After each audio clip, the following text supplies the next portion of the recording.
என் வாய் இருக்க நாரவாய். ஏன் சொல்றேன்னா 1996 அப்போ ஒரு கதாசிரியர்கிட்ட போய் ஜாயின் பண்றேன்.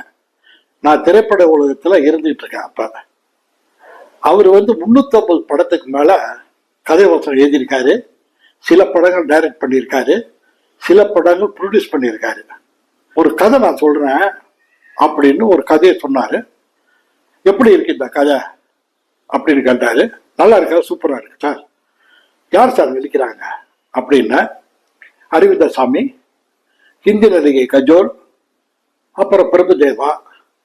அந்த படத்தோட பேர் மின்சார கனவு. இதை நான் சொன்ன ஆர்டிஸ்டுகள், ப்ரொடியூசர், அப்புறம் டைரக்டர், இவங்க அத்தனை பேரை கேட்டுட்டு பிரமிச்சு போயிட்டாங்க.